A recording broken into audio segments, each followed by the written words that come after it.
If an object moves quickly, it should probably have some motion blur. That's because the way cameras and the human eye tends to draw things is that fast-moving objects appear to streak a little bit. This is due in part to things like frame rate and refresh rates, but it just looks more natural. But with computer animation, motion blur is usually disabled by default because it can be processor intensive. Well, what we can do is globally enable motion blur.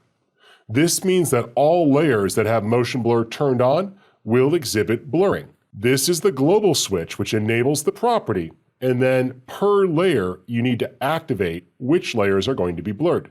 Particularly if it's moving faster, you'll notice a little bit of blurring at the edge.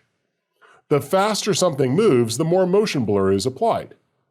So you'll notice there a natural blurring. Not as much on the slow movement, but when it shoots back to place, it appears natural.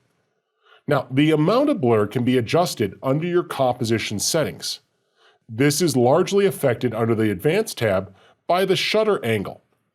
The shutter angle can go all the way up to 720 degrees. The more you turn this up, the more motion blur you'll see. So you'll notice here that with a higher shutter angle, we're seeing more motion blur.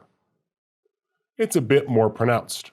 Now, the 180-degree shutter angle is the natural default, but if you want to emphasize motion blur, just go into your composition settings as I've done here, click on the Advanced tab, and you can adjust the shutter angle. I find though that normally something around 180 to 360 degrees is going to look most natural.